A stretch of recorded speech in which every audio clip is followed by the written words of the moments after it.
Good evening, everyone. Thank you for coming tonight. My name is Todd Herman. I'm the president and CEO of the Mint Museum. And I want to welcome you here this evening for what will prove to be, I think, given the group, a very interesting and entertaining discussion. Stop looking at me like that. So, tonight is one of the free Wednesdays at the Mint Museum. So at the Mint, we are always trying to engage our public as best we can and with as few barriers to engagement as we can. And so we are open free every Wednesday night, thanks to a generous support from Bank of America.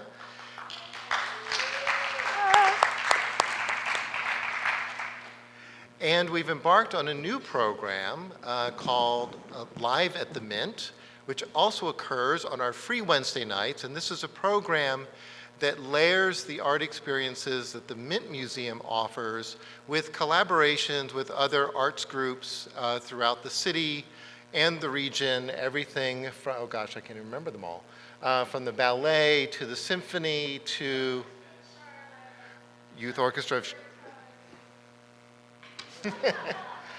We even had, I almost said Elvis Presley, an Elton John impersonator one evening. So our Live at the Mint series is every Wednesday night. Please come here, come to the Mint on Wednesdays. It's free. You'll have multiple layered arts experiences. And Live at the Mint is sponsored by Fifth Third Bank, so we can't do what we do without our sponsors.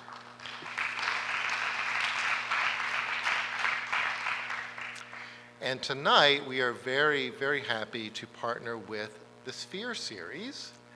And we have with us Neely Verano, who is co-founder of LACA Projects, who's going to introduce our speakers, our panelists, say a little bit about Sphere, I think. I should know, your notes are right here. I should know what you're going to say. So, Neely Verano. Thank you, Todd. And thank you to the Mint. This is our third major collaboration between Spheres and a big organization. So we're very thankful that the Mint is hosting us here tonight. So as Todd said, I'm Neely Verano. I'm a co-founder of Spheres, along with Dr. Jen Sudul-Edwards. I said doctor. She's a friend, so I have to remember that. As well as Katie Miller. Where are you? Katie. Are you in here? Okay, Katie Miller is also a co-founder. And then Hillary Burt, who, there she is in the front. So I will be talking in a few minutes about Sphere Series, but I have one housekeeping/gratitude item. Dick and Yvonne McCracken, where are you? Where are you? Somewhere. Back there. They are sponsoring tonight's program, so I'd like to give them a round of applause for their support.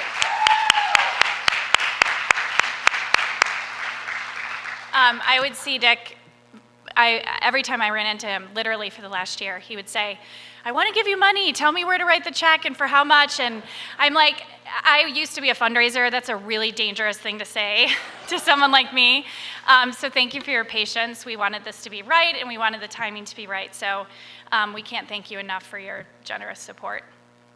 So I want to give a little bit of background on Spheres. It really started as a grassroots effort. About this time, 4 years ago, I was working in my third year as an art gallerist. Hillary was actively teaching arts administration classes at Queen's University. Jen, at the time, was curator of the Beckler Museum, and Katie was head of development at the McCall Center. And while we were all in really different roles, we were having similarly themed conversations with our colleagues and artists and our friends and arts patrons about the need and the desire for more education, more dialogue, more conversation around, particularly around contemporary art, the movement, the trends, the issues within it. And so after what seemed like 100 meetings at my kitchen table and Hillary's kitchen table, That's really how Sphere Series was born. We initially devised it to be a 1 to 2 year program where we bring, like tonight, where we bring speakers, both local and national, to talk about a trending issue. Could be controversial. I guess tonight could maybe be in that category. We'll see. But also to really just to open people's eyes to what's happening and what's out there. It's been met with tremendous success, and we're really proud of that part of Sphere. And then about 3 years ago, Liz Faison, who joined us at that time, our little budding enterprise, she and Hillary put together what we call the Art History Lecture Series. And that is a once-a-month lecture-style class where we cover a completely different topic each month. And it really is a range of topics, and we did that very intentionally. So we've had a cozy session on performative art. We've featured artists who talk specifically about their work and their process and the social context in which they work. We've had a class on Impressionism and the history of Impressionism and where is Impressionism now in the world of contemporary art. So that has exploded in growth as well, and Liz and Hillary in particular have put forth tireless effort to make that happen. We have a waiting list for that now. And it was really just a reinforcement that we're doing the right thing. There is a need, there is a desire, and I think there's a lot more to come. So I think we all agree that in any culturally and artistically rich city, you have to have numerous outlets for critical discourse around contemporary art, and I feel like Sphere has been a great augmentation to what the institutions in Charlotte are already doing around that, and so stay tuned. Thank you for your involvement, and please keep coming to this. So, Jen, I am honored to call you a friend as well as a colleague. Jen is currently Chief Curator and Curator of Contemporary Art at the Mint. She's been in Charlotte for about 5 years and started, is that right? 5 Sure. years? Yeah, 5 years. Started at the Beckler as the curator there, and she was recently awarded, I have to say this because I love the bragging. Yeah, go. Recently awarded Charlatan of the Year. And anyway, yay! Yeah, Yay! okay. And it's well-deserved. I have threatened Jen, as I know many of you in this room have, like, you can never leave Charlotte, and if you leave Charlotte, I will come and bring you back. I will kidnap you, or I'll just chain you to the wall so you can never leave. She has been an incredibly invaluable asset to this community, and we're so lucky to have her. So without further ado, Dr. Jen Sudul-Edwards.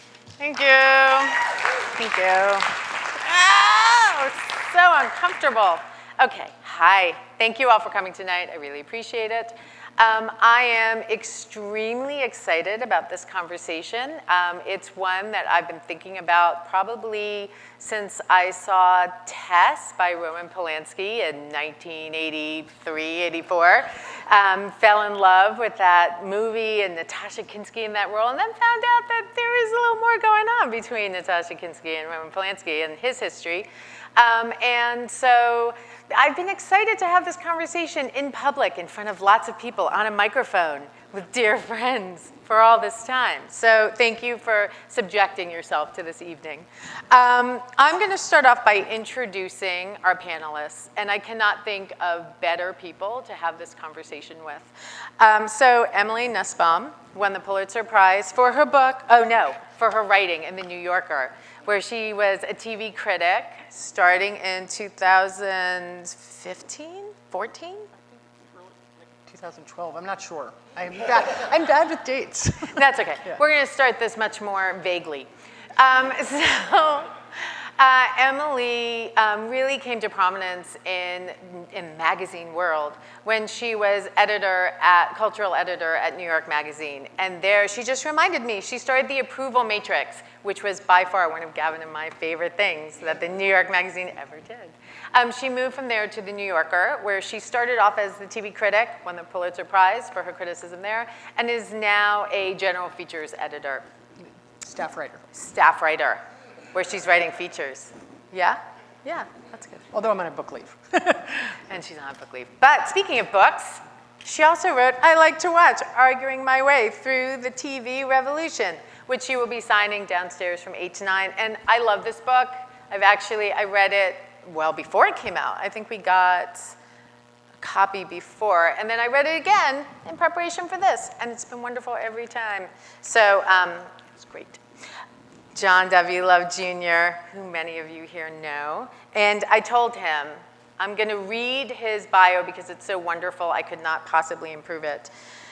John W. Love Jr. is an interdisciplinary artist whose crystalline and mythic worlds examine the mercurial nature of everything we know to be true. That's why he's perfect for this conversation. He is a Guggenheim Fellow and 2020 Creative Capital Awardee for his latest installation, The Cathedral of Messes. And John actually started off his creative path as an actor in drama.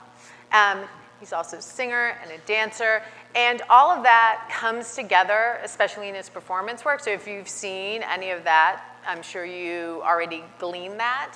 But I think knowing that is valuable as background for this conversation tonight. So this topic, and I'm sure that's why all of you are here, is one that really brings up a strong emotional response in people. Like when you bring up, in recent years, the name Bill Cosby, or even more recently, Louis C.K., or 20 years ago, Woody Allen, or 40 years ago, Roman Polanski, the reactions are so strong and so intense. And I think that really shows how important culture is to us. Not only does it define certain moments in our lives, but it also helps define who we are. I mean, there's a moral barometer that we find in culture, a way to define our lives, our expectations, that I think a lot of times we don't realize or we don't appreciate. And Emily wrote a line in her June 3rd essay in The New Yorker, television has always been a delivery system for morality. And I think that's absolutely true, not just of television, but of most cultural forms. And I think that's why there's such a visceral, emotional, and personal reaction when we find out that artists have done things that are criminal or abhorrent or problematic, because it does become very personal. So I wanted to start tonight off with us kind of giving our personal position on this, kind of like a white paper situation, and then take it from there. So as I said, I've been thinking about this really since the early 80s when I saw Tess. And I very consciously tried to separate the artist and the biography from the actual work. So I wanted to watch it all in a vacuum. And I continued doing this really up until probably 15 years ago. Even my dissertation topic, which was on Niki de Saint-Phal, who did the Firebird in front of the Beckler, that was also an instance where I very actively tried to separate the artist from her personal life. I mean, this was a woman who left her children in really a horrible way. Yeah, I'm just gonna say that. And interviewing her kids and talking to them about their mother and her work and her legacy was always very fraught and very complicated because their reaction by the end of hours that often involved too much wine, this is being recorded, they were wonderful. But it often ended in, how can you forget what my mother did? How can you glorify her work? How can you separate what she did to us? It was really horrible, and it's upsetting to have these conversations. And I listened to what they said, but I very aggressively went about doing my analysis and my research and wrote my dissertation, keeping in mind that I was writing about a cultural instance, artwork, not the person who made it. And then around this time when I was doing the work, and I reminded Emily of this when we were walking back from dinner, we were watching the Academy Awards, and Roman Polanski was up for Oscars for The Pianist. And we started talking about, and I was saying, I'm so excited, I'm sorry he can't be here. And Emily was like, well, you know why he can't be here, right? And I was like, well, yeah, I mean, the rape of the child. She was like, yeah, like how do you separate it? And I was like, but you love Woody Allen. And she was like, well, yeah. And I was like, okay. And so that got me thinking, like, I totally don't remember this conversation. She was just reminding me of it, and I was like, what? I've got to look it up, like when anyway. Yeah. But you've written about Woody Allen and your love for Woody Allen. Yeah, I'm just fascinated that we had this direct conversation, because I think both of our minds have changed probably about things since The Pianist. Yeah. Exactly. So, and that's anyway. and that's leading, I'll just rush to that. Sure. So I've changed considerably. And now I'm really finding it difficult, mainly because now I'm in an institution. And I feel like I have to think about what is my culpability in showing artists who have done questionable things without putting that into the context of the work, because how does that allow that artist, I mean, this is presuming they're still alive, but in the case of Bill Cosby, many of the things he was able to do because people assumed he was Dr. Huxtable. And so if you don't call out the artist for doing these things and you allow them to continue in that protected citadel of the entertainment power industry, you're opening it up for other victims down the line. And so I started thinking about that culpability that I may have to allow the work to exist without addressing the biography. But then, like, I don't want to always talk about the person who made the work. Like, that can get really reductive and boring and not the point. So anyway, that's where I'm at. I have no final decision on this, and that's what we're going to talk about. So I literally don't remember the conversation about that, and I find it so fascinating that we had a direct conversation about it. When did The Pianist win? I think 2003. Yeah, so that's 17 years ago. So I was a completely different person. I've terraformed entirely. And I wasn't a TV critic at the time. Yeah. I can't state a stance. The one thing I have is, part of the reason this subject is very alive for me is partially because of my job, and partially because when I was working on this book, which is a collection of my critical writing about television, I thought I knew what I was going to write, and I had this series of essays that I was going to write. And I took my book leave in December 2017, which was literally right as the Weinstein story broke in my magazine in the New York Times. It's right as the Me Too movement, which was essentially like a volcano, like just psychologically, emotionally, in terms of justice, in terms of the structure of the entertainment industry, exploded. And so I was trying to write at that time, and I really could think about nothing else. And partially because, as with Jen, I had this feeling of like my personal role with this, which was not as an audience member or as an artist, but specifically as a critic. And I felt like I had for a long time had, in a not entirely unhealthy way, like a divide thing in my head that was all about not being a moral judge and having the freedom to sort of be free and loose as a thinker. And what was happening in the world raised all these issues for me. So instead of writing the 4 essays I was actually supposed to write for the book, I wrote one big massive essay that's called Confessions of the Human Shield. And it's basically an attempt specifically to wrestle with this, but I don't actually come to, I don't have a stance on it. And part of the thing that I'm proceeding from is the sense that this doesn't actually have to do with art as a moral carrier. It's not as though I feel like, one of the things I talk about in that essay is like, it's a given to me that people who are absolute shitbags can create brilliant art, sometimes with enormously humane elements in it, and people who are like very decent can create terrible art. And those are not, it's not some sort of clear path. And a lot of the piece ended up being, and I don't write a lot of memoir, but it ended up being me really trying to interrogate where did I get this idea that, especially as a female and feminist writer in a certain way, that I really wanted to attach myself to this notion of not being a finger-wagging scold. Like, it's weird to be a critic and not be a judge. and I was very concerned with humor. And for me, Roman Polanski was big for you, Woody Allen was huge for me. I am a creature shaped almost entirely, my sense of humor and all these things. As a child, Bananas was the first movie I saw. I listened to all his stand-up stuff. I could do a Woody Allen imitation.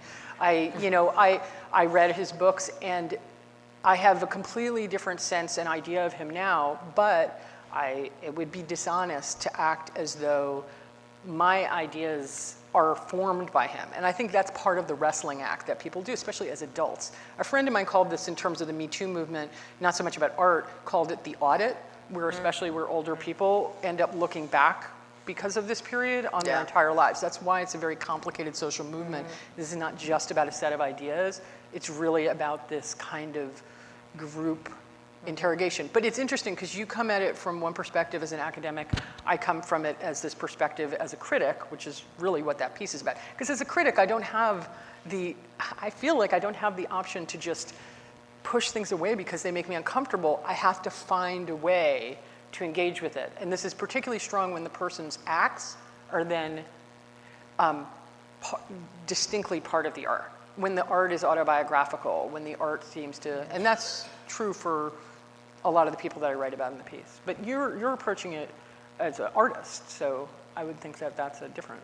Yes, and I enter into the conversation from the perspective that the mess of it all is not new. There's nothing new about the mess. It's always existed. People have always known about it. People have always been complicit. People have always turned a blind eye. The mess is not new. But the mess now is an opportunity for us to sort of recalibrate our understanding of the complexity of humanity and to look at the false narrative that we've created around our heroes. And because before the public blew up about Bill Cosby, I've spent a lot of time going back and forth, East Coast, West Coast. I spent a lot of time in LA. And in LA, in the industry, with people that I know, it was understood what was going on. A couple of female actress friends of mine had auditions, had meetings for A Different World, The Cosby Show, and we were like, you are only going to a meeting during the day, at the studio, with other people around. You are not meeting him by yourself. I mean, that was like that. And the irony around that particular time, it was when he wrote his book, Fatherhood.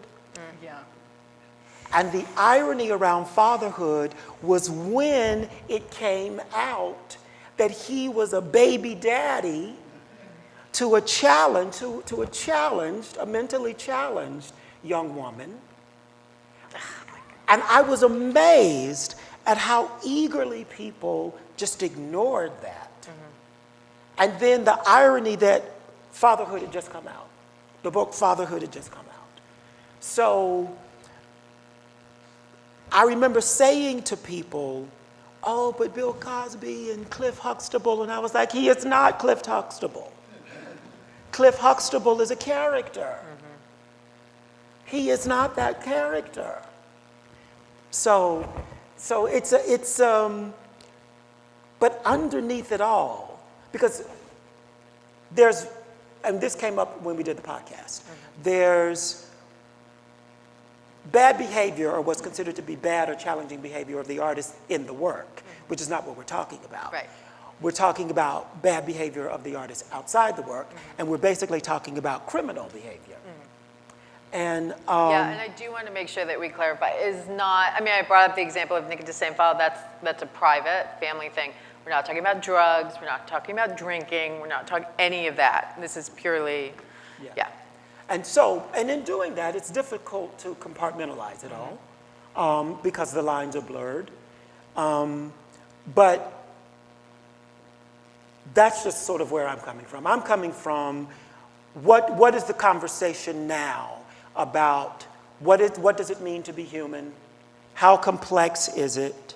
And how do we have a new conversation around luminaries, heroes, the work? Because the bottom line is that the work isn't going away. What do you do with the work? If we're going to get into cancel culture, then we're going to be canceling every motherfucking body. Well, you see, it's funny because Cosby, I have this whole thing about in the piece, and one of the things I talk about is the fact that it's very hard for me to talk about artists that I really loved and shaped me, like, and people that I feel very connected to. Woody Allen was one, Louis C.K. was another. Cosby, you know, like whose work I really loved, I wrote about him, so that's a big part of the essay. But Cosby, who I'd watched the whole show, I had a certain distance from, because actually even back when I was young and was watching the show, I loved A Different World, but I didn't really like Bill Cosby. Like, I wasn't into his comedy, and I was a big comedy nerd in high school. So I had a different psychological set of assumptions when approaching the question of what to do with Bill Cosby's show. I have a lot of friends who he was extremely important to their development as an artist and a critic and all that. So there's a visceral, like, nauseated, collusive, complicated feeling of having been created by his work. And I make a case in the piece for the fact that I'm like, it is nonsensical to act as though that show doesn't exist in order to make people more comfortable. That show is an unbelievably important show in TV history. And if you try to talk about TV history without the Cosby Show, TV history doesn't make sense. Like, he is the bridge between, you know, he's the expansion of the Father Knows Best franchise to other communities. He's the precursor to Atlanta and to Blackish and all those shows that sort of don't exist. He's the mirror to Roseanne at the time that the show came out, and he himself was, as you're saying, like an enormous hero that people saw both as Cliff Huxtable and also as a big public male feminist, because a lot of that show's about gender when you actually watch it. And it's about race implicitly, but a lot of it's about gender, and it's about Cliff Huxtable as a model dad, but also a model for young men about how to treat women. I mean, it's crazy to watch the show, but in order to see those things, you have to actually watch the show. So I had this feeling when I was writing about it where I was like, I actually did rewatch part of the Cosby Show. But of course, there's a strong ethical argument for not showing the Cosby Show, which has to do with the fact that the money of the show, he's alive. I mean, I know he's in prison, but it's TV. It's a collaborative show. What about everyone else? I don't know. Like, I don't have a solution for these things. But one of the things is, I feel like discomfort is enough for an individual person to say that they don't want to confront or see or read or experience. But as a critic, I feel like it would be a lot more comfortable to act as though just not to engage with the Cosby Show in a certain way, especially because it did give him access to his victims. Like, that's literally how he worked. But I want people to talk about the show, because I do think it says something about the culture, and that's fascinating what you're saying. That, because I mean, I knew what he had done because of the expose in the Philadelphia paper, and when there was a biography written of Cosby that didn't include any of this stuff, and it landed on my desk, and I have to say, I looked to the back part, and I looked for stuff about sexual predation and drugging and stuff. It wasn't there, so I threw it out. I just was like, and that guy has become a model for the problem, because you cannot ignore it.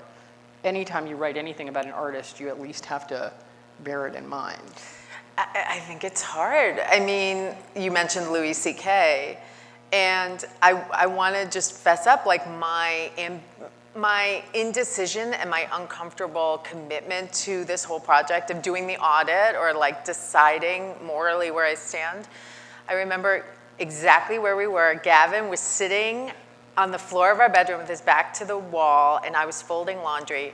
And we were talking about Louis C.K., Louis C.K., Roseanne, and Bill Cosby are how I parent my children.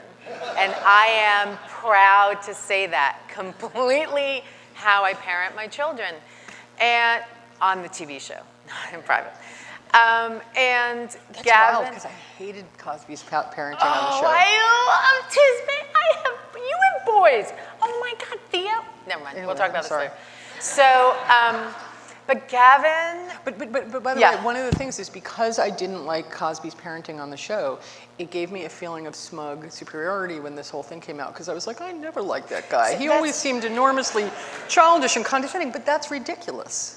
Because it's literally like that's part of the internal problem of how you respond to things. It's like this whole thing where you go, I knew it all along. I didn't know anything. Like you knew stuff about it, and I literally was like, what does that mean? My intuition is great. He seems, no, because we can point out other areas where your intuition was quite Yes, I blind. would say that's true. Anyway, go on with what you're saying about the parenting. But that's part of the problem is that like I was showing the Cosby Show to the kids with that as like, look, this is, like this was a part of my culture, not just because I grew up watching it, but because it was Brooklyn and because it was a certain class, like we were talking about earlier at dinner, like it was this New York class that I had seen from a distance.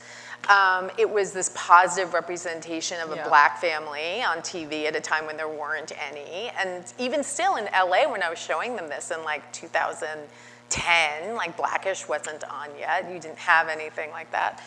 And I loved how he parented the kids. And now I'm like, I can't show it and not think about what he was doing off screen.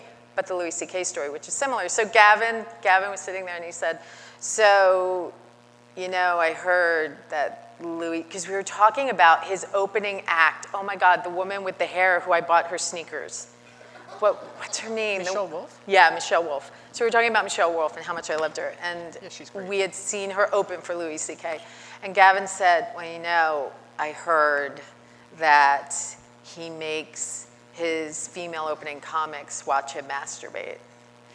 And I said, By the way, there's no evidence that he did this to Michelle Wolf. no, there isn't. I'm not saying there is. We were I talking just about think Michelle I'm Wolf. just saying, like, No, we were talking about Michelle Right. Wolf.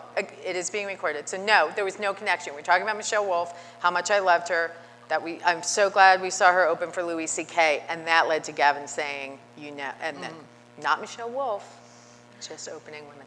So I said, where have you seen this? He said, I heard it. And I went, well, then I'm going to pretend I didn't hear it until I read it in a paper. And I willfully blocked it out because I didn't want to know. I genuinely didn't want to know. And then when it came out that day, he said, well, it was in the paper. I said, well, now it's over for me and Louis C.K. That's a bummer. But I think that's awful, but it's what we're doing. It's the power that protected so many of those people for so long. What's fascinating to me about your response, it's actually, especially if we talk about dramatic narrative, if we're talking about television, film, storytelling, that whole kind of thing, is that the line is blurred for you all about what the actual narrative is. I come from the perspective of I am the one that is creating the illusion. So I never forget that it's an illusion. So the realness or not realness or how much do I believe of it or don't believe of it it's not my particular issue. Well, it's funny because these shows, first of all, there's all different kinds of art. Like, Right. Obviously somebody who produces classical music could be a serial sexual predator and it wouldn't be necessarily visible in the music or anything like that. You'd have to make a leap Well, in James order to... Levine. Yeah, like that. The people that we're talking about do versions of themselves as part of their art. It's not them; they're creating an illusion, but it operates in all sorts of different ways. It's like a version of their personal story turned into a different kind of narrative. In some cases, it amounts to a kind of propaganda for themselves, which is definitely true with Cosby and to a certain extent with Louis. That's it seems impossible to talk about the art without discussing that. But yeah, to me, it's very reductive to just act as though art is nothing but like a weird disguised memoir. But I have to say, there are kinds of art where it's very difficult as a critic to act as though this is just a separate thing. Because that's the nature of that art. Yeah. And I'm not saying that. I'm not saying that you can, and I'm not saying that you should. Right. I'm saying that why be afraid of the complexity of it all? See, because none of the neat, easy, tidy, nicely wrapped up, Yeah, I agree. tight conversation, nah. We're beyond that. And so it's like when I work with young people and there's a lot of things going on and they find things difficult, I have a tendency that I don't stray away from any of the information. I'm like, well, let's layer it all in. This is going on, and this is going on, and this is going on. Oh, this piece of information ruined your illusions that you had about this piece of information. Well, you got to make it all make sense. And so I think with all of this, it's about broadening the conversation. One of the things that's fascinating to me is, so we've got the information. It's like, well, so what do you do now? Like, what do you do with the work? And that's the question. If the work is being used to promote that illusion that protects the system of power, do you keep? I'm not saying cancel culture is the way to go. And it's the work only being used for that. And who's using the work to do that? So there's all that. One of the things I talk about in my essay is I really tried to explore where are my attitudes coming from with this. And some of this is a very historically contingent thing. Like when I went to college in the 80s and a lot of my ideas about art were being formed, it was at the height of the anti-pornography feminist movement. And I was really unsettled by the idea that anything would be closed off to me or was supposed to be harmful to me, and I really bridled against this. I was very much part of the set of women that were like, I can experience anything, I can look at anything that's shocking, I can go to, like I was really put off by the part of that political movement that, and this is a specific period in time, it basically doesn't exist anymore, so it's hard to talk about. But from that, I absorbed this really strong sense of just like, I want to expose myself to anything, however shocking, however disturbing, and it's sort of a lot of what you're saying is like, I want to be able to experience contradictory emotions about it, and I don't want anything to be censored. I was just severely anti-censorship, and I was really uncomfortable with anything that seemed to restrain speech. And I think this is part of why the modern conversation about this really was just like a slap to the face, because I was like, wait, why exactly am I so obsessed with maintaining the ability to just say, well, it's complicated about anything, and never to actually be bothered, like to always turn things. I mean, this is just me personally. This is a little bit different from what you're saying, but I'm saying, like, I feel like I use the idea of like just saying, like, it's complicated, maintaining a sort of separation between the two, and saying, like, tolerate all these things at once as an excuse for not actually kind of engaging with the deeper ethical questions of it. And some of them having to do with the larger structure of things. Because one of the things I think that's very powerful that's come out of all these conversations, and this is hard to talk about, but it's not really about these particular artists, it's about why did these artists become the artists that were the important artists that everyone talk about? And in Hollywood, where a lot of the Me Too stuff has come out about harassment, who were the people who were essentially harassed out of the industry? Who were the female artists who didn't get heard? Who are the people who were, like, just there's a whole way of looking at the universe of culture that I felt, especially when I was working on this book, I feel a lot cooler about it now. This is a very self-flagellating essay. That I felt like your approach, which I agree with, which is like engage with the mess, put your hands into the muck of it, like experience contradictory feelings, I worried was sort of insufficient for me. Like that I was using it as an excuse to actually not think deeply or see things. Well, do you think you were using it as an excuse not to make a stand?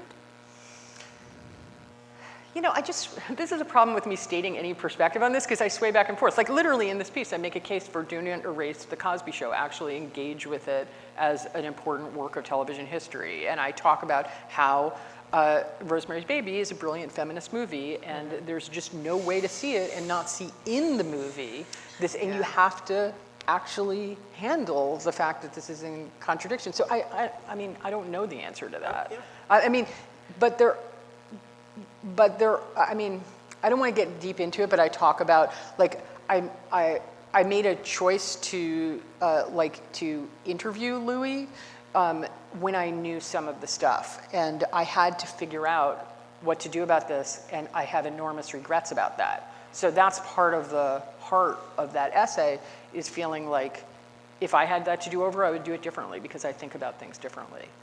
Well, what's on television, what is actually on television is about money.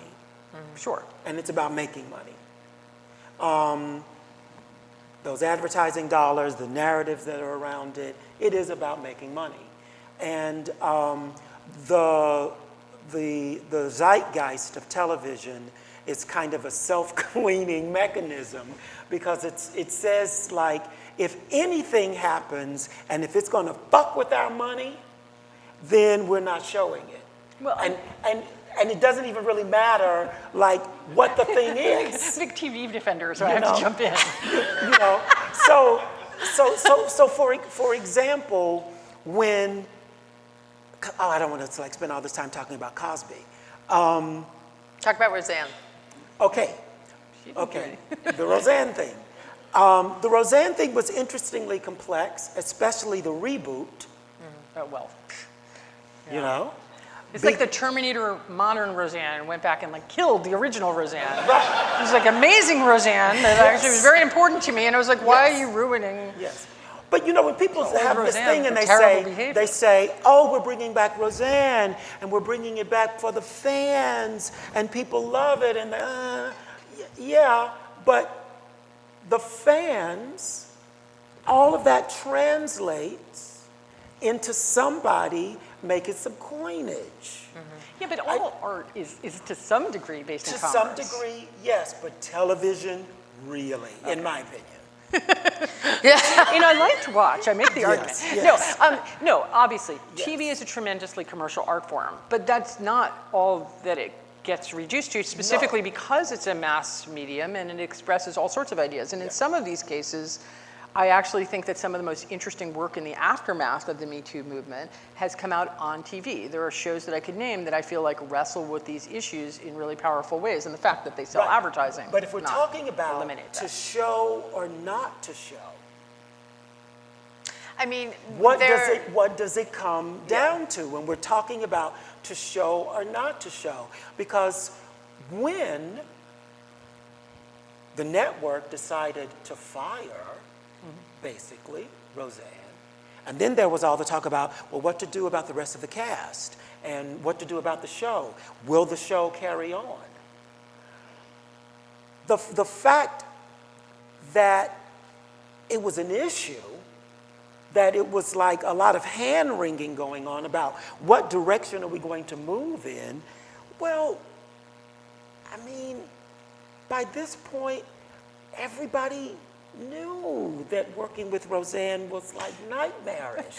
Well, look, the crazy thing about the Roseanne thing, because this is a specific thing, it's network television, is a network sitcom. It has a certain kind of economic thing going on that's not like all TV. TV is such a broad-ranging, bizarro area that is the most commercially pressured thing, where you do not want to offend and you want to reach a large audience. And the other thing is that ABC had actually branded itself in the years before Roseanne went on as very effectively as the inclusive network. Like, I was very excited. I was like, ABC had simultaneously 3 major black showrunners doing very different kinds of shows. It had Kenya Barris, it had all the Shonda Rhimes shows, and it had American Crime, which is an amazing show. I'm blanking on the creator of that, John. Does anyone remember? I don't know.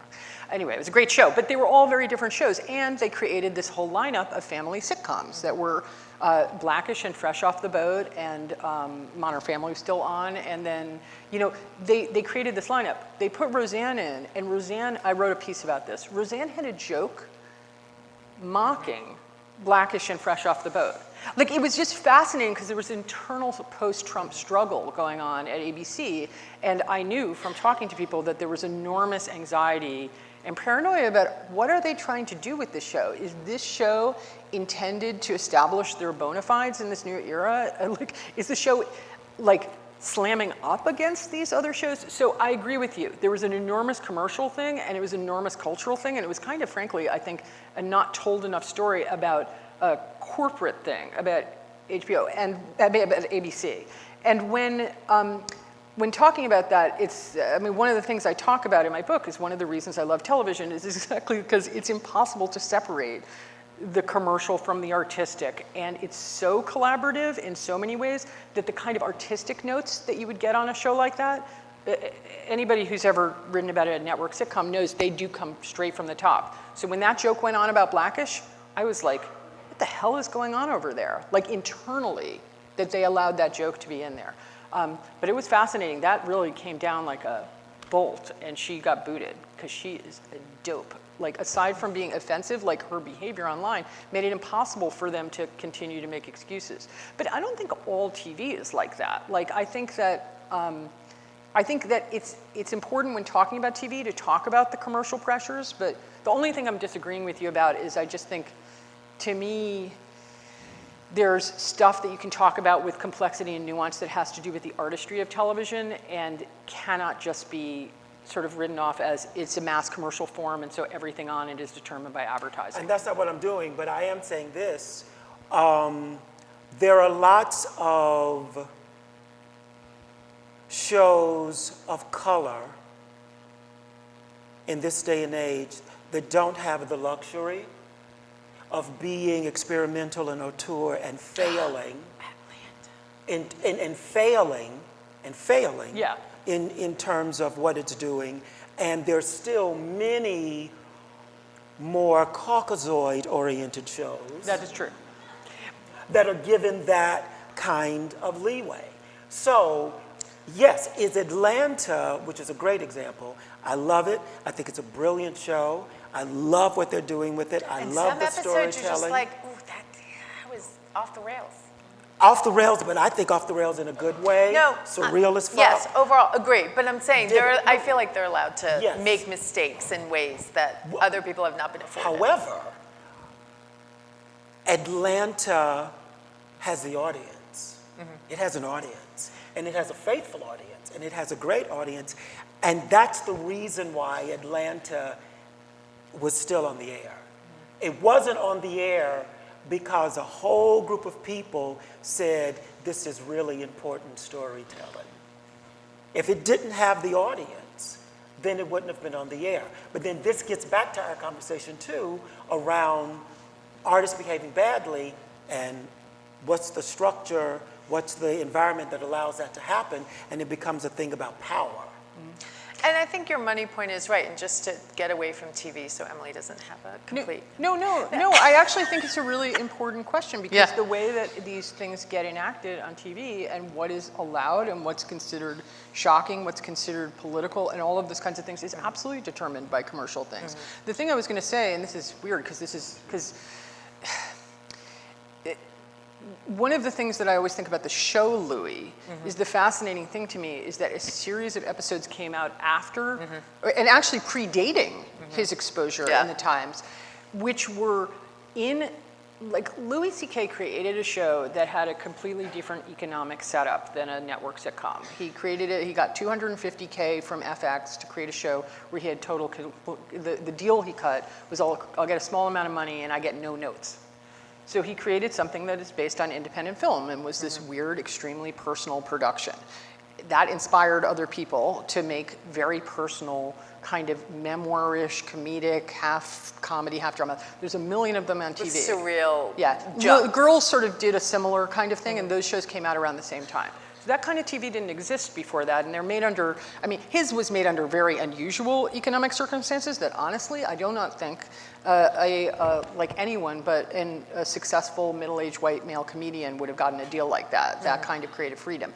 But as a result, he kicked open a door that allowed for a bunch of other shows to come out. So, you know, dealing with the Me Too thing, I don't know if you've ever seen Tig Notaro's show, One Mississippi. Well, you know, Tig's show had an episode in it that was clearly about Louis. And honestly, it kicked off a political thing because of that show. Girls had an episode that I think in retrospect is clearly about Louis. And it was fascinating to me because it was like Louis created a TV genre that then a set of women used to critique, oppose, and help expose him. It was just like, it was an unusual thing that happened specifically because of the way TV is an imitative art form that allowed people to use these very personal shows to make these cases. It was just like and there's been an aftermath thing. I mean, I could obviously talk endlessly about TV. I just wanted to make the case for the fact that as constrained as TV is economically, there actually is, specifically because of all of these changes in distribution and economics and structure of how people make TV, there's a lot more liberatory potential to me right now for making the case for more complex or radical ideas about power and getting them across to a big audience. I mean, that's my dream. It doesn't happen all the time, but I could think of examples that do that to a certain extent with more influence than small, pure art forms that don't have any economic pressure on them. That's my case for TV. That has nothing, it has a connection to me too, but let's move on to the next subject. So we're starting to, this was wonderful, but we're starting to run out of time. So I want to bring us to a question that I really, or a topic that I really wanted to talk about. So a lot of the examples that we've talked about here mention that strong feminist angle that was coming out of some of these shows, the Cosby Show, Louis Show. Yeah, both of those shows were like, they were, both Cosby and Louis were absolutely received by a lot of women as well. It's like, here's a male feminist. Like, this is the wonderful male feminist. So I do want to get back to this cancel culture point, though. So what do we do with the work, particularly when, whether or not it was being used to protect that illusion that would allow access to that particular person to these areas where they could behave badly? But what do we do with that work when it does have these positive messages, when it does have a certain amount of cred to it, where it was shifting the cultural needle to something that was... But even if it doesn't have positive messages, if it's just good art. Like yes, absolutely. Yeah. Absolutely. We can do that too. But so do we need, like, John, do you feel like we need to have the whole, can we look at it in a vacuum? Can we ignore? I had a fantasy conversation in my head about the mint. Oh no, here we go. Todd, are you ready? Because, here we go, He knew right? you were going to be here. We're not even getting into that. The mint surely has in its collection of work the work of artists that are problematic, okay? So becomes a thing of, so what would the conversation that the Mint would have with its audience about that work? And then I thought, what if the Mint said, in our collection, we have the work of artist X, and due to artist X's behavior in this way, and this way, we are not going to show this work because we feel that we would be complicit in these issues. However, as a viewer, if you want to see these works, knowing this information, then you can make an appointment and come to the Mint and look through the archives and look at this work. Or go through this black curtain. That makes the dirty art of all the terrible people seem incredibly appealing. Well, no, and this is what I got to. What I got to was, but see, that's actually real. It's like, first of all, and I was thinking about this in this fantasies conversation, then it brings to, well, what is the Mint's mission? What is the Mint's point of view? What is the Mint, really? Like, how is the Mint entering into the art space? How does it feel about what it's doing? What is it trying to get across, right? What is the Mint's agenda? And as the organization, you're operating out of your agenda. Every organization has a different agenda. Every organization, I think, is going to meet these issues in a different way. But back to human nature. Human beings are always going to be drawn to the most salacious story. You know? And so, are we trying to protect human beings from that reality? Or are we laying it out there? Sometimes I think being a part of the institution, you feel like the burden is on you to make an ethical, good, moral, whatever decision. But oftentimes, it placates your audience in a way and allows the audience to be passive. Absolutely. And I think the burden is on us, but I think the burden is more on us to have the conversation and allow, which is essentially what we're doing now in defense of the institution. Well, it's such a weird thing, because like speaking of money, clearly with the art world, from my little knowledge of it, but there's a very direct thing where you show things, it raises their value. It's a market, it's not just an aesthetic conversation. And then there's this other notion of I know they did this in New York, I can't remember what museum, where it was somebody who painted just tons of exposed preteen girls, and that was the art. And so they changed the write-ups next to them to sort of acknowledge this and talk about that as a power dynamic. That struck me as a really good way of doing it, because it's just like, stop making it invisible. Like, especially because in that particular case, it was literally about the relationship between the artist and the model, and it was kind of baked into the production of the art. The problem with hiding things is it makes it seem like the art is incredibly, like the art itself, rather than the thing the artist did, is like not only dirty, exciting, and thrilling, but actually more effective than art that's made by people who didn't commit a series of horrible atrocities. So you don't think that that's the solution, clearly. No, right? I don't. Yeah. But I do. I'm just asking the question of, more and more people are discovering that Picasso was on some fuck shit. Did you see Nanette? So, yeah. Did you see Nanette? By the way, there's a stand-up comic, Hannah Gadsby, who did the show Nanette, and she's an art historian, and her whole thing, she's Australian, or she's from New Zealand, actually. It's very powerful, and it's specifically about this, and she goes into a huge, crazy, awesome rant about Picasso and then about Van Gogh, and it's specifically about how you cannot separate this stuff out. It's woven into seeing his work. Right. And my favorite work by Picasso, Marie-Therese Walters, the series of this wonderful, boisterous, free, buxom girl on a beach, playing with beach balls and frolicking.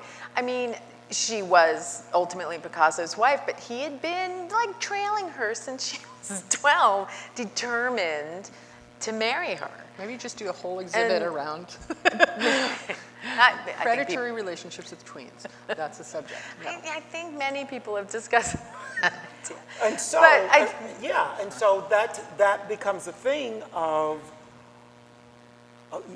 But do you need to know that? And then I feel like it undermines, because contextualization I think is really interesting. If you're showing Richard Prince and you're showing Larry Clark and you're talking about the relationships those authors and artists had with their subjects, just like if you watch Manhattan and you talk about Woody Allen's relationship with young girls in the house, I think it completely changes the viewer's relationship to that work. And I want to say it undermines the artistic intent, but it changes it dramatically. But see, I don't think that you can unknow it. I agree with once that. it's out there, once Right, the so discovery do you is out introduce there. it immediately? That's what I'm wondering. Like, do you introduce it and then undermine that pure relationship between the viewer and the work without the surrounding author? If you're talking about it, you're not introducing it. Well, it's already but if out somebody there. didn't know about it and they came to the If somebody exhibit and didn't they know were about like, it. "Hi, welcome. all of these by a rapist. Like then you are introducing Yeah, that's it. exactly. Because I'm like, Yeah. that's what she's talking about, I think, is this Yeah. thing of like you take somebody who, I'm sorry. I realize it sounded extremely flippant, but that's actually the nature of this, is there's the shock of the knowledge. Yeah. There can be the knowledge that the work was produced in an unethical or predatory way, and then there's just the knowledge that the person who produced this is a monster, and then that changes your thing. But I agree with you. I don't think you should avoid it. But the thing with that is, well, what's the percentage of people that come into a museum space or a gallery space or a concert hall that know anything? You know, they're coming to learn. However, we're in a world where information is out there. So what it could look like is that if the museum or the gallery space doesn't say, you know, this is what was going on here, and then people find out later, what? Then it looks like the museum was hiding something. And then it's a question of responsibility, which is what I'm trying Well, to get at. it's here. both a question of responsibility and it's a question of strategy, because there clearly is this part of it. There's a part of it that's about ethical responsibility. There's a problem. I'm sorry. What is? All right. I'm Hillary, sorry. okay. I know you just met Hillary, but this is what she does. There's a person waving a phone around. I didn't know what it I meant. had it Like, in there's front of this- me. All right. Okay, I'll stop. No, finish your No, that's. I'm saying it's actually, I think, a great creative challenge. Like for me, the challenge was, how do I write about these works in a way that is not merely pedantic and moralistic, but is also not detached and acting like this doesn't exist. That's actually getting my hands into the mess of it and thinking about my own responses. But you know, for Curator, I think it's a different thing. But it actually does seem like I think it's a very creative similar opportunity. to your situation, though. I mean, I think this is why I wanted to have this conversation.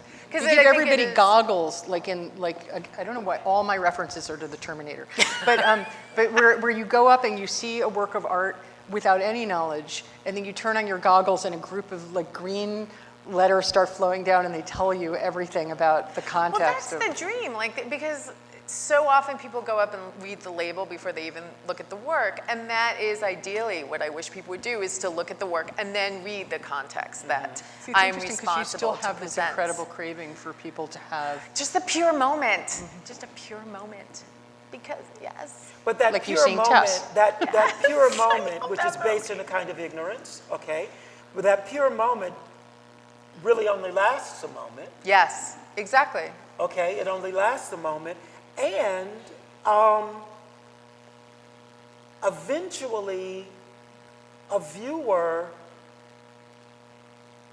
it's almost like saying the more that a viewer knows, then the less likely they're able to have a pure moment, which means that to have a pure moment, you have to be an uneducated viewer. Right, and then this is this idea of like, is it really pure to actually be an ignorant viewer? Because there's all sorts of frames that people bring to things that aren't about information about the artist, but are actually about their own blinkeredness or, you know. And then it's also the assumption that the viewer can't handle the complexity of a lot of conflicting information. But there was a lot of conversation for the last millennia about the author and the work, like the death of the author. Should the author be present? Was the author present? You know, like were those paintings by, we'll say Raphael, even, not that he has a sordid past, I don't know, Todd. Anyway. Just smearing people But- right and left. Caravaggio did his own work, so we can't use him. But I mean, that's the other point. Like, is the author really important? Is the artist really important as a biography? Can the work exist without that connection? If it's not a question of supporting the illusion that leads to predatory behavior or the money that's going into the coffers. You know, can we play Wagner, which is no longer going back to that family, I'm assuming. There is a Wagner. I'm very excited to find out because my colleague Alex has just written a book about Wagnerism, and I was talking to him. It's about to come out. It's supposed to be amazing. Alex Strauss? Yeah. That's exciting. And it's supposed to be incredible, but one of the things that was like, your timing is magnificent. You picked the most cancelable person on earth. You've written an entire book about him, but because his work is, I mean, I'm not a music critic, so I can't say, but I do think that it's different than like stand-up comedy. Yeah. And talking about like the meaning and context of music. It was fascinating to me because I love Wagner. I love him. And I don't know what he's saying. I don't, as Gavin will swear, my years of German, I understand nothing in German, truly. But I love that music. And when we were at WDAV doing the podcast, the broadcaster, who's one of the classical DJs, said, I will not play Wagner unless I have to. And I was like, oh my God. It's interesting. The person who comes up to me in this way is Michael Jackson. Because I love Michael Jackson, and I haven't seen that documentary. And I know the stuff. I didn't put it up and there I actually specifically felt like because I it couldn't wasn't- take it because I had seen and read so many things during the time that documentary came out. And I actually just felt like I just made a decision for myself that I was like, I don't want to see this testimony. But a couple years ago, I went to an amazing Michael Jackson festival in Prospect Park in New York. It was so joyous. It was all of Brooklyn there dancing. And I don't know, like, I don't know how to react to these things. That's why I don't have answers on this. But So let's open it up luckily, to I questions. don't like Wagner. Oh, I'm sorry, Hillary. You're going to have to walk a lot. I just have a question about your reaction. Maybe you've read this, and it was in the New York Times recently, like last week, about Gabriel Matzneff, who's not very well known here. But in France, apparently, he's been writing in the since the 70s It's an about his insane love story. for underage sex and pedophilia, and the support he's gotten from the literary community there, and apparently From the most president. French people. And finally, I don't know if it's a reflection of the Me Too movement, but one of his victims wrote a book about that situation. And so it's almost more than the implicit knowledge that you mentioned about Cosby and his actions. I mean, it's like for 30 years, he has written openly about his relationship with underage children. I mean, what's the responsibility there? The editors, the French people, the police in France that did nothing about it? Yeah. I mean, I don't know. Was it I mean, Mitterrand you just who read this defended- and you're Mitterrand horrified. I found that protected story him? fascinating because, like, of all the things, because some of what we're talking about is this emotional thing. It's like when you have a relationship with an organization that supported the person, or when you were a huge fan who always made excuses for it. Then an entire culture supported this guy who was writing not just. He wasn't just doing things and then writing books that had elements of this. They were literally making the case for the relationships of adult men with like 12 and 13-year-old girls as a very special, philosophical, elevated, kind of aristocratic, erotic experience that was genuinely like a philosophy. Obviously, there's a political context to that, but that's the weirdest case of the audit that I've ever heard of, because it is the entire community of high status literary people in France. Well, the government. And the government has to go like, But it's such a clear case of enabling. But it's not just a political context. We're talking about No, it's a the actual cultural, social, historical construct.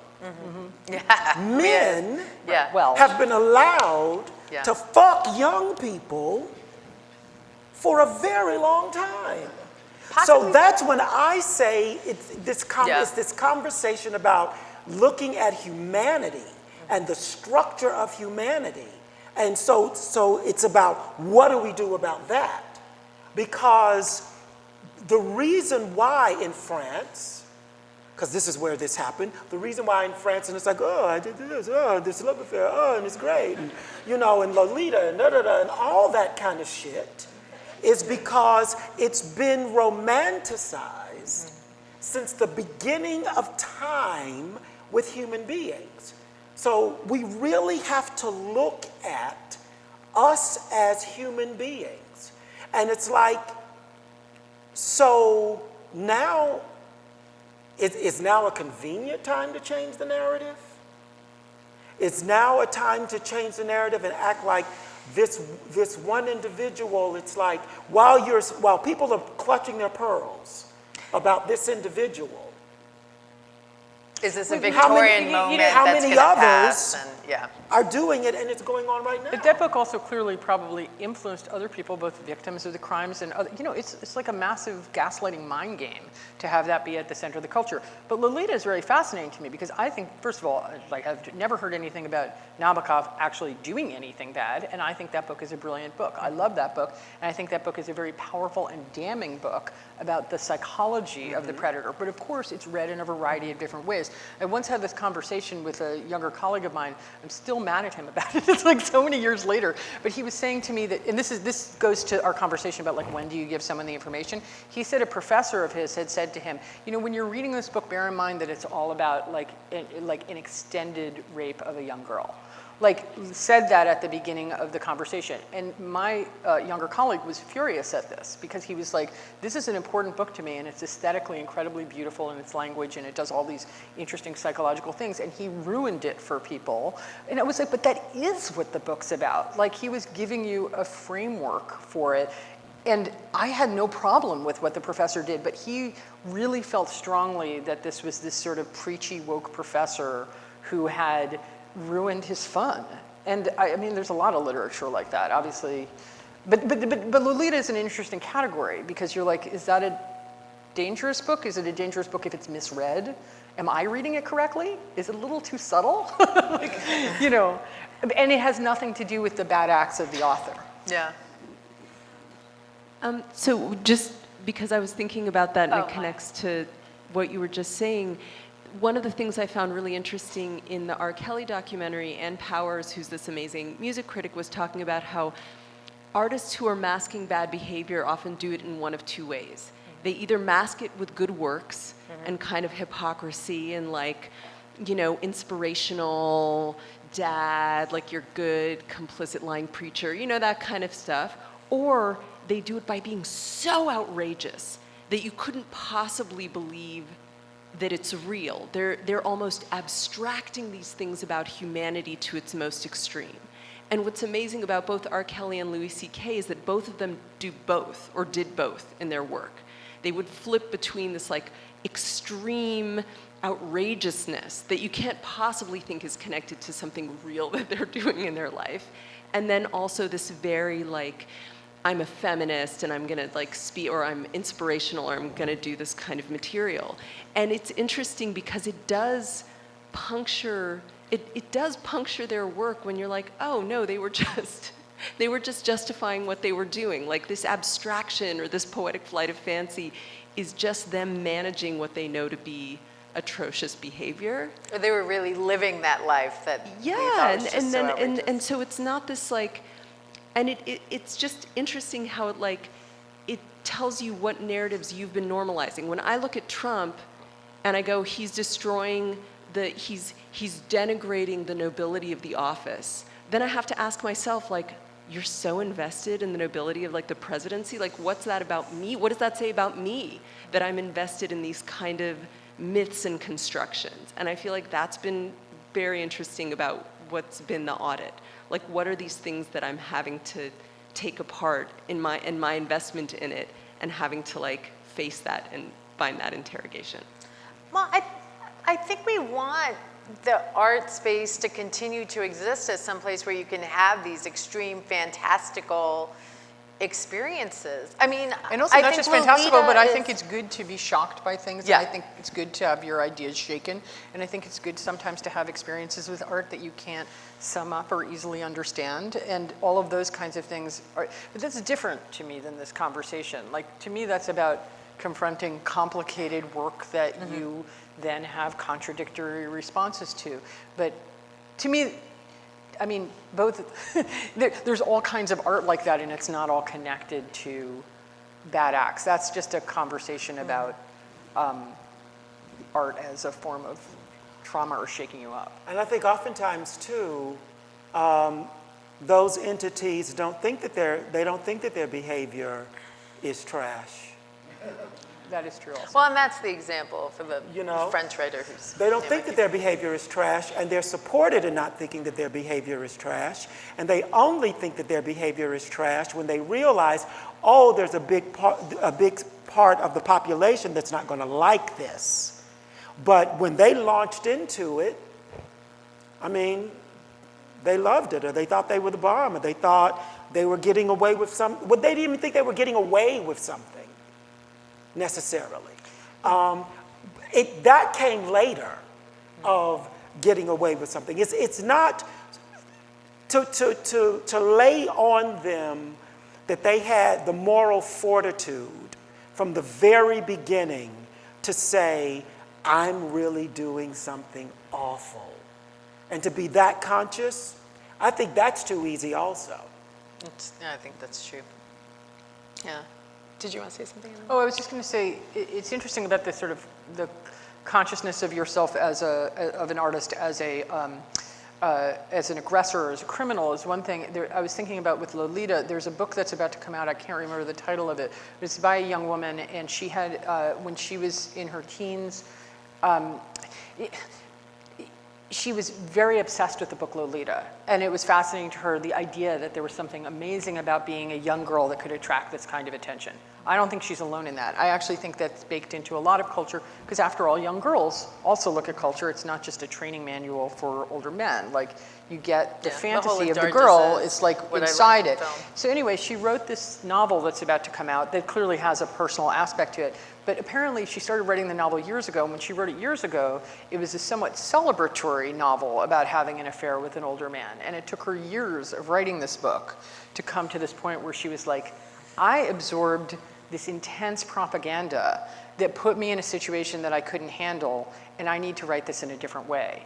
I mean, it's just very interesting that somebody shaping one piece of art can actually change their mind about their own perspective within it, and I'm really curious to read the book, because she kept passing people the manuscript, and they'd be like, does she understand? You know, like, I mean, things are not that clear cut. Like, it's not as though, like, you know, she used to think of herself as an actor, and now she thinks of herself as a victim. Like, it's much more complicated than that. But this question of how art can tolerate the artist's understanding of their own behavior or their own positionality is really interesting to me, and not just from the perspective of the transgressor, but the perspective of people who have things done to them as well. You know, how do you create art that glamorizes your experience, or how do you create art that damns it? And I think this is actually a very good moment for that kind of art. I see a lot of things out there, and because I'm a TV person and I turn everything into a nail for my hammer, I see a lot of, you know, I see a lot of interesting TV things, often by women specifically, that are not just moral tales about how bad predation is, but are about the emotional experience of things. Like, there was BoJack Horseman has a lot of great Me Too stuff, and there was a spin-off of that show by the illustrator that's called Tuca and Birdie. It had this amazing story in it that was about a young woman working for a chef who's very abusive, but she has a crush on him, and it's about all of the complexities of a workplace sexual thing that I think are hard to talk about, and I actually found that very daring. So I actually feel like one side effect of this explosion of a seeking of justice is the hearing of a different kind of voice. I'd like there to be more nuance. I just think that that's good, complex storytelling. Yeah. Yeah. Yeah. Okay. Very specific question regarding Kevin Spacey. Kevin Spacey. Oh. His movie was pulled, All the Money in the World, about the Getty kidnapping. The movie was pulled. His parts were redone. He lost that series, I think it was House of Cards. It was on Netflix. All right. Specific question. In your minds, should he have lost that part in the movie All the Money in the World? I mean, it was basically filmed. It was all done for the most part, and they pulled it, and then they redid his parts just before it came out. After what he did, after everything came out, what do you do in a case like that where it's very current and it's right there? It's not like in the past where you find out about Bill Cosby, you know, years later, or, you know, this is happening right here and now, and there's a hit movie about to come out, and what do you do in a case like that?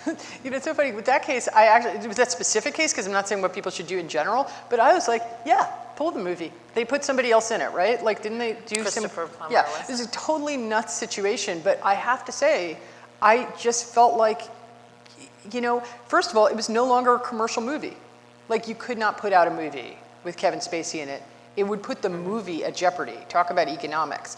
So there was a level at which it was a pragmatic decision, but I kind of was, I mean, I'm often questioned decisions like that, but in that particular case, my actual opinion was kind of like, yeah, this is the right thing to do right now. It's the right thing to do for the movie. It's the right thing to do as a message. And also, I have to say, I just have no sympathy for Spacey because he's so nuts in the way that he's approached this. Did you guys see that viral video he put out?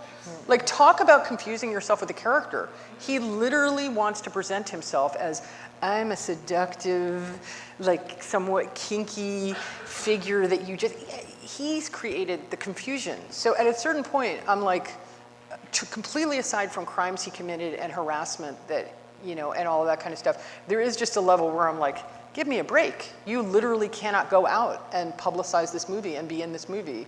You're damaging the thing. I understand when people have a more, they're like, that's crazy, they already filmed it. But I actually found it sort of clearly the correct decision. I don't know, you guys might differ on this. I concur with that to the point where I think for me, the only way that I can really answer your question is the why they pulled it. And I think in very real time, they pulled it because Kevin Spacey just wasn't a good look. Yeah. Yeah. I think it Like, came down to money. It wasn't moral, it was money. But people Yeah. make decisions like that all the time. Yeah, he was no longer a good look. And there was no amount of spin that the producers or the production house or the distributors could do to convince audiences that this was a good thing. So the money that they lost to recast, reshoot, was probably worth it because they were heading towards losing that money anyway if they did it with him. But by the way, I don't think I would feel this way about someone taking older movies and being like, we're uncomfortable with this guy now because we heard this story. Let's like create a hologram of a different actor and put him in. Like that stuff bothers me. So it's just in that case, for some reason, I was like, yeah, do that. But in other cases, I might feel differently. Wait, what happened, Hillary? Oh, sorry. I have the microphone, so you have to listen to everything That was I very have to powerful. say. I have the Hello. microphone. Rebecca is very powerful. That's why she has the mic. I think that there's an aspect to this conversation that, like, I don't think anyone's even said the word celebrity yet, where we live in an age where cultural producers live through their own greatness, right? That there's this era of celebrity and artist as celebrity, et cetera. As a great example, sort of, is you mentioned sort of the BoJack Horseman spinoff, right? But it's not a spinoff. It's Lisa Hannah-Walt. I know. I'm sorry. And that's her spin-off. drawing style. And Tuca and Birdie, which was a great narrative about like two instances of a woman being triggered and then working through her own assault with a friend. That show got canceled. And love BoJack that show so Horseman much. made it 8 seasons I know, about him like I know, but attacking it young didn't get girls. canceled because of that. Like, Yeah. look, I love Lisa Hannah-Walt. I'm Yeah. really sad that show got canceled. Yeah. You're right. It's not a spinoff. It's by Lisa Hannah-Walt, who's a brilliant creator who does wonderful books and Yeah. illustrations as well. But I mean, that's just Netflix. Like Yeah, but I Netflix think- is weird. I don't know what's going on in there. But it was very sad for a lot of people because it really felt like she is one of those creators that I was like, that's what I was talking about, where I'm like, there are all of these interesting, like strange, vivid, aggressive, complex female voices describing that experience. She's one of them. So I hope she gets to do another thing, because that was So I'll bad. circle back to my I love question. that show, but I didn't know who the audience was watching it. Like, It was, I it mean, was her yes, and me. the three of us. Hi, I'm Netflix Rebecca is big. Henderson. Drummer loved it too. Like, my kid loved it. But That's BoJack core. Horseman, I have this theory though, like BoJack Horseman and Fleabag, both of which began before the Me Too movement started, weirdly ended up like in sometimes line. you have art that predates a social situation but ends up being such a powerful mirror and tool as well. And I think both of those shows kind of as twin shows just went right through and just ended up being this valuable thing. But BoJack Horseman, this is the great thing about TV. It changes over time because it gets made over years, and that show changed because of what happened around it. So here's my question. How does, we used to have this role of the angel, of the cultural physician, of this this critique or this gesture, etc. And now, as we shift into this era of celebrity, and they're more regarded as cultural producer, how does this tool of celebrity affect our ability to criticize or to investigate who's supposed to be our cultural physician, our artists?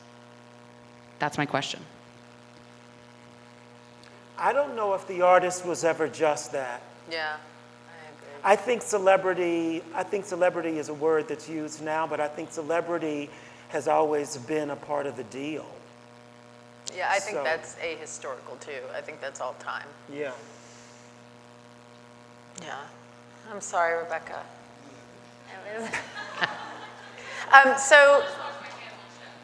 Yeah.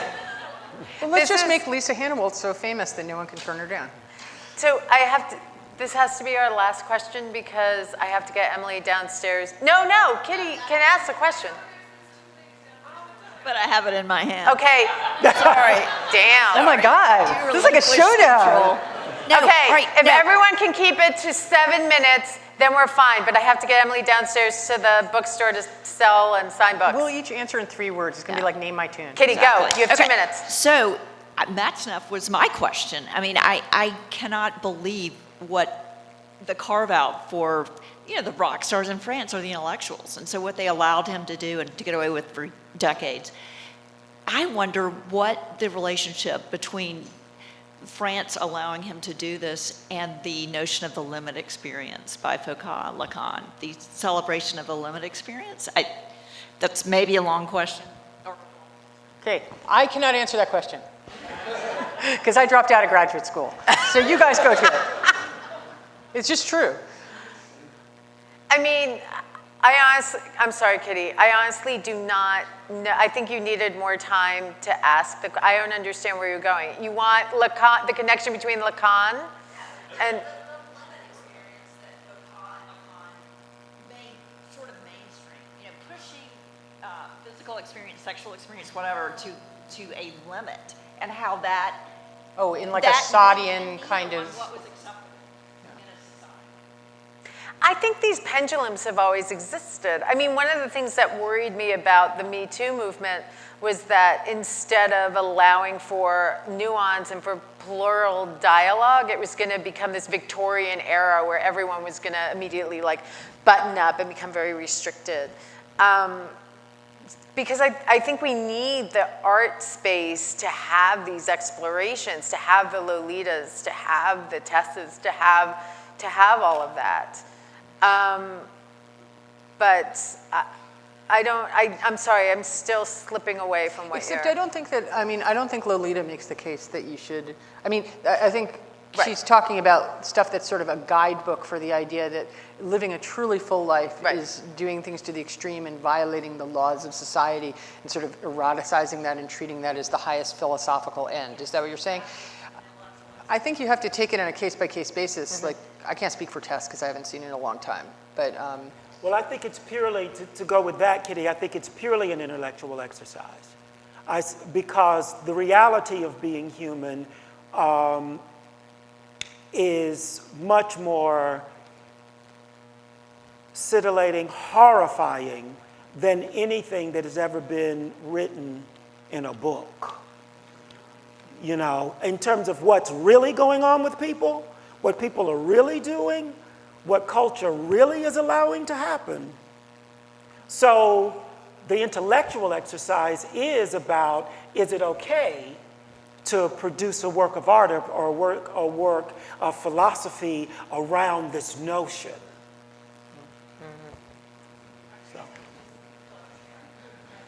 I'm just surprised to see that people are still purchasing tickets to see Louis C.K. He is an yet they active are. comedian, and if But they're you can $4 now.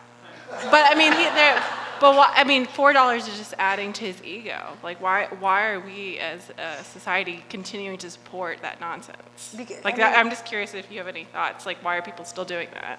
well, it's just 'Cause like, you why can't are appreciate people? He has fans, and the people who like his work feel like he's been ill-done by. That's the truth. Either they don't care, or they think that it's an overreaction to the stuff that he did, and they have all sorts of explanations for that, or none. I think that he's in a weird position because, of course, it was an expose of his behavior, which he acknowledged, but it wasn't actually a crime. It didn't go through the court system. So what's the proper response? I have to say, I don't want to see him live, and I've seen him live a lot. Like, I've seen a bunch of his shows, but clearly he has a different audience now, and I think it's really sad. And I think his stand-up has really changed. And one of the things I think I found particularly upsetting after this all happened was how much his message and his stand-up changed. And I felt like he was crafting a message to specifically cultivate a new audience because he knew he had lost this huge, specifically kind of expansively thinking liberal audience. Well, but also, I don't think I'm the only idiot who thought that maybe he would create some kind of art that acknowledged his own I stuff. did. Yeah, I Many thought he people did. who thought Would. he was, even people who were ambivalent about him, like me, thought that the fact of what he's done instead, which is to go at it from this defensive, hateful, hacky expression of anger and resentment, it's not only disappointing artistically, but it makes people like me, and I know this of other people, question, wait, who did I think he was? Yeah.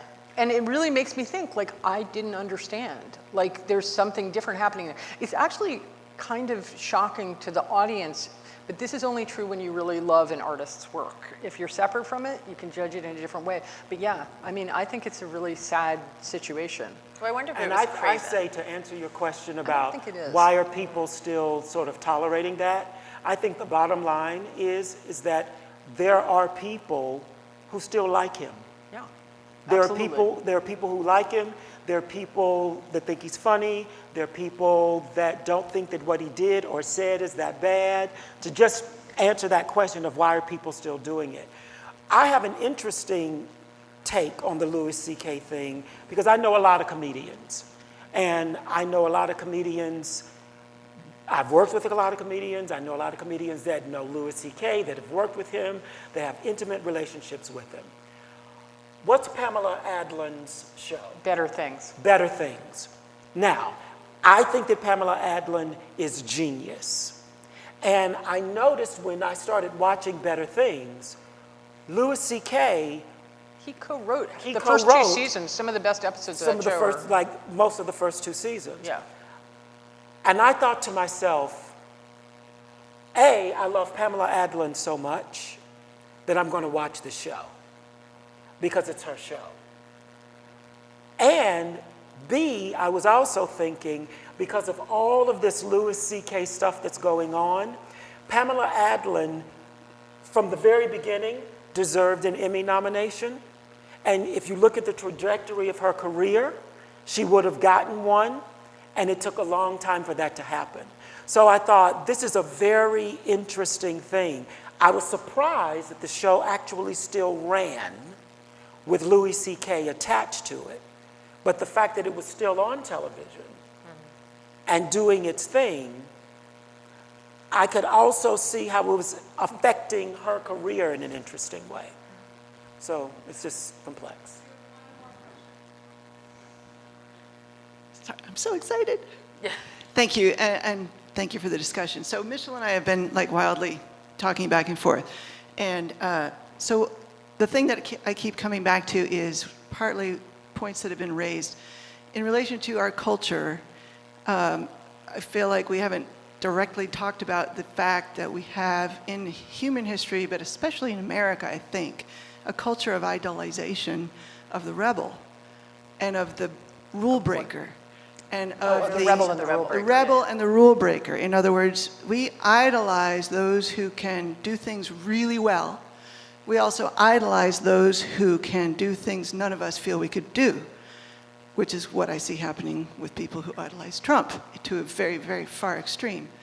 But I think if we ignore looking at our culture, and to me the question is, what do beloved artists behave badly? It's neat to hear you talking about what do you do from the curator's perspective, what do you do from the critics, what do you do from the performer's perspective. I'm thinking, what do I do as a member of society to help all of us re-examine, the fact that we are all participating in a culture that is participatorily, historically sort of glorifying those who will go and break the rules and be the bad guy or the bad boy, if you will. And if people who are artistically minded are celebrated because their ability to break the rules in their art form, and they do in fact kick open new artistic doors by doing that, do we have a responsibility as a culture to help them understand when you don't go over the line in your behavior toward other people? And Mitchell has brought up the very odd coincidence that Hugh Hefner died 1 week before the whole Me Too movement got kicked off by Ashley Judd's accusation against Harvey Weinstein, who was sort of cultivated by Hugh Hefner and that entire, the generation of the Playboy Mansion and what that did to the culture and glorifying that kind of predatory behavior. So it's a big question. What do we do as a society to shift all of that? Do we still idolize the rebel artist who, like Picasso, decided he was going to go way outside the norm? Well, I will spare you my monologue about anti-hero dramas on television. I'm obsessed with anti-hero dramas on television, which are a perfect example of exactly what you're talking about. Anti-hero dramas change television, and they're also often mirror expressions of some of the men who created them, and they dive in deep and sometimes very powerful and important ways, as on The Sopranos, into this fantasy of creating a fictional avatar that's like, what would it feel like to be able to break all the rules? And I agree that there's a big fantasy about artists like that, especially male artists like that. But I think it's ahistorical, and John certainly speaks to this often, that it's that artists always, to be an artist, you have to exist outside of the confines and the normal space. Yeah, but what does that mean?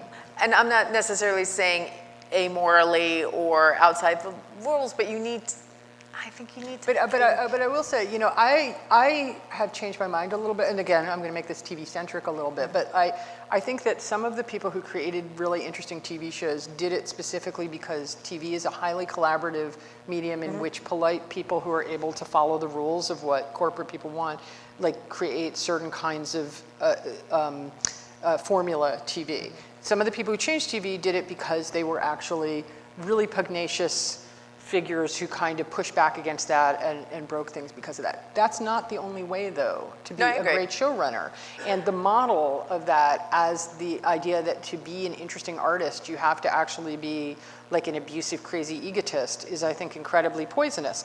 And I'm very interested in people who create interesting art who are actually not like that because, partially because that's a role that is pretty coded masculine in a lot of ways. Women who behave in that way get a completely different kind of pushback, and so do people from a variety of different demographics. Like, there's just different rules for people. So if the model for art ends up being the larger than life narcissistic world-eating asshole who breaks the rules, that limits the kind of art that gets made. I don't think that's a rebel. I don't think that's a definition of a rebel. You can be a rebel and just not want to stay within the parameters that have been set for you, and that doesn't necessarily make you an egotistical, no, I agree. narcissistic I'm just saying there's an overlap. What she's talking about is the overlap between one sort of fantasy of a certain kind of rule-breaking artist and somebody who's actually abusive. There's some overlap between those things, and it does seem worth talking about culturally, but as for Hugh Hefner, he just got out of Dodge right in time, didn't he? So kudos to his timing, because you're right. That would have been considered a different way. I would say that it comes down to people's relationship with the rule, because all rules are not created equal. And just because it's a rule doesn't mean that it's good. And so I think that oftentimes when you have large swaths of the public identifying with someone having broken a rule, they feel strangled by that rule. So it feels very liberating. Now, sometimes that is a lovely thing that progresses things forward in a nice way, and sometimes that's very deleterious. But I think it goes back to the relationship with the rule and what the rule is. Yeah. Okay. Yes, I'm leaving it to Hillary to close it. Well, first of all, that's and Emily and John very, very, very much. Thank you, and thank you to all of you. That was very fun. Robin, We're all touching you now. I thought we'd hug afterwards. Cool. Especially Jen for really spearheading this talk. It's been of interest of hers for ages. Emily for flying down from New York, and of course John, just for being here and being yourself. We really appreciate it. I wanted to let you know that the next public talk for Sphere Series will be at Queen's University. It's called A Celebration of Black Mountain, and we'll be looking at arts education and the revolutionary approach to learning that came out of Black Mountain. It's March 28th. It's a Saturday evening, 6 to 8 p.m. At the new Queens building. So also an opportunity to see the new beautiful building at Queens. And it's free and open to the public. We would love to have you there. If you want to find out more information about Sphere Series, our programming, both our art history, but also our public programming, you can find us sphereseries.com or on Instagram at Sphere Series. Thank you very much for joining Wait, and us. can I pitch the next Live at the Mint? Yes. Next Oh, and Wednesday, thank you to we the are Mint. screening. Thank you to the Mint. Thank you to the Mint. Thank you for having us. Thank you. No, wait, no, I got a mic. I'm good.